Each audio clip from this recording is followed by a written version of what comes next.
is going on, FG3000, back in the place to be, and welcome to Higan. Oh man, here we go. Higan is the name of this game. It is brought to you by the same exact squad that brought you Girl Cafe Gun and Artery Gear Fusion. So they are back with a brand new hero collector that's currently in closed beta. So let's go ahead and take a brief look at the game, see how it's shaping up thus far. Starting off with the heroes that you can collect, and my dude, the character design, the aesthetic, the polish, the level of quality of these characters is fantastic. Not to mention the weaponry. Like, look at the weapons of these characters. Some of these weapons look better than other games' character models. Like, look at this, dude. I ain't never seen a staff look like that. All of these exhaust ports on it as well. Very, very cool. Every single weapon I've really enjoyed, and I like the additional touch. If you want to get a closer look at the weapons, you can, and as you level them up, they actually get some additional appearance options as well. Looking even more Soul Calibur-ish, Siegfried, you love it. We'll go through a few more characters here. Kolar, if you play this game later on when the game globally launches, do not drop this character out of your squad. She is fantastic. Here's one of my favorite characters right over here. Dude, her weapons, check this out. She uses a gunblade like Squall, but they're gunblade daggers, dual daggers. Right? All of these weapons are just so good, so creative. I like them a lot. And once again, I like the ability to be able to take a look at them. It's kind of hard to spin them slow, but you can kind of see what they look like there. Very, very awesome, dude. So very good job on the character designs, the weapons, really well done. Next up is Issa. Look at that staff, dude. I love that. All the extra detail. The flare looks awesome. And one additional thing about Issa, this is the character that kind of sold me on the game. I was playing the game, I was having a good time, but it wasn't until the chapter where we were introduced to Issa that I really started to get extremely sold on this game, right? Like, not to spoil too much here, but Issa is this character who's like super antagonistic. It seems like she has a chip on her shoulder. She's always mean to everyone. And throughout this chapter, you kind of learn why she's like that. And it's all presented extremely well. Like, the characters have so much life to them. Like, the characters are really animated. It's not like two stiff 3D models talking back and forth to each other. It's not like two flat PNGs giving monologues. No, these characters are animated. They laugh, they cry, they get excited. You can actually see subtle expression changes on their face, dude. And they might even stomp a sucker too, dude. It was fantastic. And all of those things combined made it a lot easier to connect with these characters and actually care about their backstory. Like, dude, I'm the first one to skip story in games, right? Like, I'm the first one. But because the story was presented so well, it made me actually care about these characters in a way that I haven't really seen in most gacha games. So when it comes to like story presentation, this game is definitely top 5, maybe even all time. Like, seriously. Translations though, might need a little work. Here's a few more characters here. Once again, pay special note to some of these weapons, dude. Really awesome. This character over here is named Screamer. She's a rapper. She's a SoundCloud rapper. Very awesome. Using a microphone. Even the male healer, I did not drop from my team instantly. Asa looks awesome. A little bow and arrow waifu here as well. This is the character that you get for free on your day 2 login. Of course, that can all change once the game hits global launch, but look at her. Little floating shield, very nice. He reminds me of that one character out of FGO that I forgot the name of, but you guys know. Here's Black here. So once again, if you're one of those people out there that are looking for husbandos in your game, this game definitely has it. Take a look at his weapon, yo. Comet of Legend. Very, very awesome. Once again, have you seen a game that had such like detailed weaponry before? Here's some of the characters that I do not have unlocked. I'm gonna just go ahead and go through all of them because the roster of characters is not large just yet. But once again, the game is in beta. We expect to see more characters in global launch. That guy had a Keyblade. I don't know what that is, but I like it. Very, very awesome. Little floating orb. Very, very cool. Here's one of my favorite characters so far.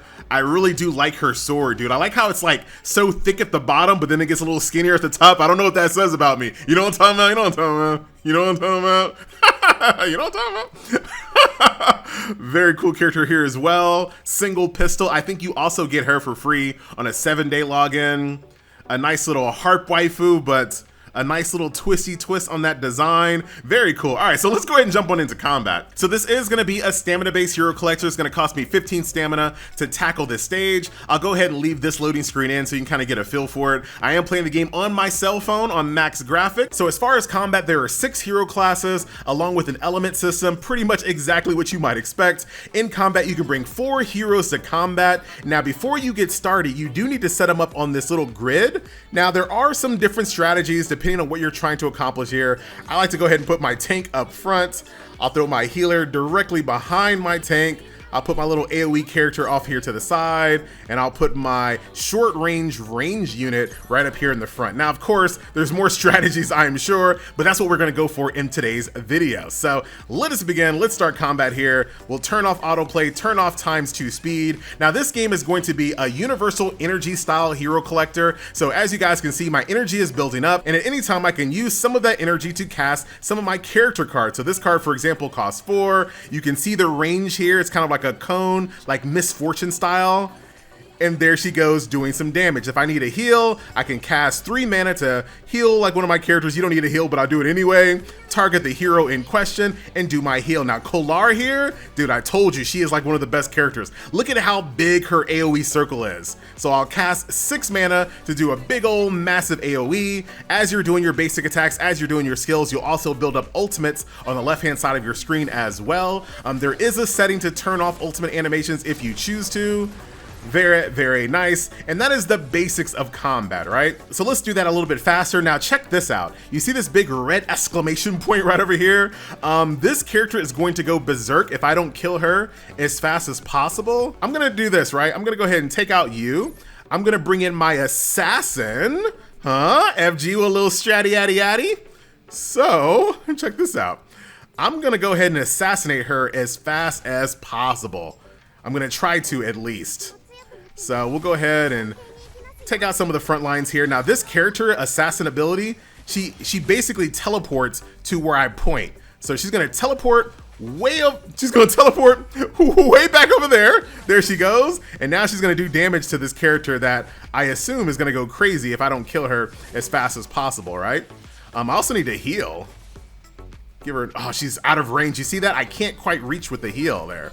So I put her in danger by throwing her way in the back line like that. But yo, that's an assassin's job, baby. You gotta get it done. So there you go. So hopefully that gives you an idea of kind of how combat flows here. Once again, universal resource meter. Oh, check this out. Now, if you're wondering if there's gonna be more to combat to make it slightly more involved, check this out. So first things first, you see this tile right over here. This is gonna give whoever's on this tile a 20% max HP shield. So I'm gonna go ahead and put my tank there. This tile right over here is gonna start the battle with an extra ult energy, right? So you know what I'm gonna do? I'm gonna put Kolar over there. That way she can get that AoE as fast as possible. A lot of you guys are green, so I'm gonna go ahead and bring my little little range character here. She can't be way back here just because of her abilities are just so short range. Once again, she's kind of like Misfortune. And then we'll start combat. Now, another thing that we have to also make note of, look at this guy. This guy, you see that little exclamation point once again? When combat starts, he is going to do a straight line nuke in this line here. So if I had one of my heroes here, they're gonna take a ton of damage for no reason. So you definitely gotta pay special attention to what you're fighting because certain enemies are gonna make you move around your formation here. So watch all this happen here in real time. So you see, battle's about to start. See that straight line nuke right there? Completely avoided, no problem whatsoever. I'm gonna do my big, massive AoE. Good damage. Her ultimate is almost built up as well, but we killed him so fast. But that was a really good display of what combat here is all about here in Higan. Yeah.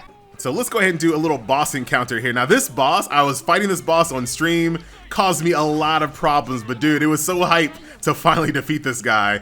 You can see that he is a blue element type. Of course, this game does have your typical elemental weakness system here. Here comes an opportunity for me to stun. So you see he's casting this spell called Unjust. If you get hit by this, it's almost a wipe, right? So I'm gonna use my ability here to interrupt that. And now back to beating down this boss here. And like I said, dude, if you miss some of these big spells that the boss casts, it's gonna be curtains for you, dude. Like they do so much damage, it's crazy. So let's get, oh, there goes some ads there, but I can pretty much ignore them. I think they just kind of just run by and just be annoying. But I think we're fine there. Let's go ahead and do a few more ultimates here. She's not the main character. You actually have a main character. I have no intention of showing you him because he's lame. But, oh, he's about to cast again. Now the Lolly tank can also interrupt with her ultimate as well. So let's use her ultimate. Check this out. One of my favorite ultimates. Getting out of control. I love that, dude. It's like she has Nas on her axe. Too awesome. Now you can also fatigue the bosses, and when you fatigue the bosses, their shield breaks, which allows you to do a ton of damage, and your mana regeneration just goes crazy. So it allows you to just spam skills like a mad person, dude. I love it. Very, very awesome, and quite satisfying. When you break that shield, it feels like, okay, this is an opportunity to actually start winning here. All right, let's go. So this is the current boss that I'm stuck on at the moment, Greedy One. She has 50 life bars, so let's go ahead and give this a try. She is a blue element type, but my main tank is red. We're just gonna have to deal with it. Down to 40 life bars, we're doing pretty well. Now she just casted a bunch of like little plants on the battlefield. You see these ads? So I'm gonna go ahead, use my AoE to clear those out. Very, very nice. Send my team back over here to fight the boss. We're gonna take a ton of damage here. Who's gonna take the most? I'm kind of waiting here. So our main tank is gonna take the most damage. So we'll go ahead and send a heal her way. Down to 34 life bars. Dude, we are not building up any type of, actually, let's cancel that. I'll cancel, I don't wanna do that. Oh, dude, my main tank got stuck in one of those, dude, I have to cast that to get her out of that. Okay, okay, we're good, we're good. Let's start, I need to get some heals fast here on my tank. Good heal, good heal. I am not doing very well at all in regards of trying to build up the boss's fatigue meter so I can do a shield break, but maybe we'll be okay. We are taking a ton of damage once again. Heal over there. Let's just start doing some, let's just spam, dude. We're almost in, we're so close. 20 life bars. We're just gonna go at it. Actually, hold on. Cancel that. No, don't cancel FG, just go. Dude, I'm doing the strategy on the fly. All right, do as much damage to the boss as we possibly can. I'm trying to save my interrupts, but I don't think this boss has anything interruptible. So let's just go. Lolly, Nos Axe, let's go. I'm about to start losing some lives here, dude. I have so much mana. There goes a bunch of those little flower ads again. Here we go, I need that heal ASAP. There we go, nice heal on our Lolly tank there. I can't reach any of these little plants over there. You see that? I can't reach them. So I'm just gonna go ahead and cancel that. Wait for her to get back down on the ground. The boss is up in the air doing I don't know what. I don't know what she's doing up there. I don't like it. Come down, sucker. All right, here we go. Doing pretty well so far. I need to start using as many green attacks as possible here. We'll go ahead and, can I skip the animation for this? Well, whatever. You're gonna enjoy it one more time. You love it. There is a setting to turn it off if you choose to. Good damage there. We were not able to actually build up her fatigue meter to actually get a shield break, unfortunately.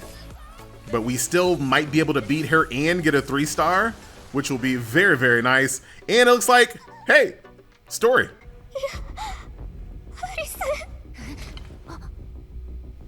There's the main character. I said I wasn't gonna show him. I guess I lied. And this is what I was talking about earlier, dude. Like you can kind of see Issa's hardcore. She's like super hardcore. Look at that cocky evade. Dude, you ain't never seen a character with a staff be like she's like straight hero mode. You know what I'm saying? Oh, look at her looking down on her with pity. And this, oh look, you see how you could see her eyebrows kind of scrunch up with a little anger on her face? Bow to the queen, baby. And this is why I got connected to these characters so strongly when I was playing this game. Like the story segments, once again, maybe not the best translation, and not even, and don't get it twisted, I'm not saying that the story is something revolutionary, like you've never seen a story this amazing, but the way it's presented just oh, look at that! The way that the story is presented just brings more life into it. Like I actually care about these characters, and it brings a new meaning to using these characters in combat when I know their backstories, and it's told so well through the cinematics. So very good job on that, dude. I'm looking forward to it. I'll absolutely, when this game comes global, I will be looking at all the story all over again. Can't wait. Now, one thing I definitely wanted to point out and give this game massive props for is the campaign flow. Now check this out. You know how you're normally playing a gacha game and you're going from stage to stage to stage, right? You go from stage 215 to 216 to 217. You beat the stage, you come out, you press the next stage, you go in. You beat the stage, you come out, you press the next stage, you go in. Check out what this game Higan does, all right? So when you start a chapter, you actually stay in that chapter and traverse the environment without ever coming back to the campaign screen. So check this out, right? So I'm in this room, I'm defeating these monsters, I just defeated them. That was a chapter, it's done. I just completed stage 215, and now we're gonna walk on over to stage 216. And this continues throughout the entire chapter. And the very best part about this is that the environments continue to change. So you feel like you're making progress. So at the very beginning of this chapter, we were outside. Like, we were outside this carnival, and then we went inside. We were fighting in this weird little carnival area. We were inside of a courthouse. Later on, we're gonna be in this massive throne room, and you never have to go back outside to the chapter screen. You never do. You see this? Do you see what's going on? Dude, I am spoiled. I never, and FG means never, want to see a hero collector that's brand new in 2023. I'll give you guys a little time. In 2023, I don't want to see games that force me to go in and out of the campaign screen. It's one of those things that I never knew I wanted. It was a criticism that I never even gave a game. I never said, oh man, I wish I never had to do this. Like, it was never a thing that ever crossed my mind. But now that I have it, I never want to give it up. It's like one of the most subtle yet impactful things I've seen a game do, because once again, it's that immersion factor. I feel like we're actually going through this world. Like, we're actually in a place. It takes extra development time for sure, because think about it. Normal hero collectors, they just make one background, right? They're just gonna make one background and copy paste it throughout the whole chapter. Maybe they put it on fire, maybe they add some rain, but it's pretty much the same background. These developers that made this chapter had to make an entire like corridor, right? And calling it a corridor kind of actually makes it sound not as good. Yeah, you're only going straight, but once again, it's not the same environments over and over and over. You are making progress. You are getting closer and closer and closer to the boss room, and all of the backgrounds actually like illustrate that. And I think that is such a cool feature, dude. I love that. Oh, here's Agent getting beat down here. Look at those life bars. Dude, she gave me a hard time the last time. This time, easy clapped. Very, very nice.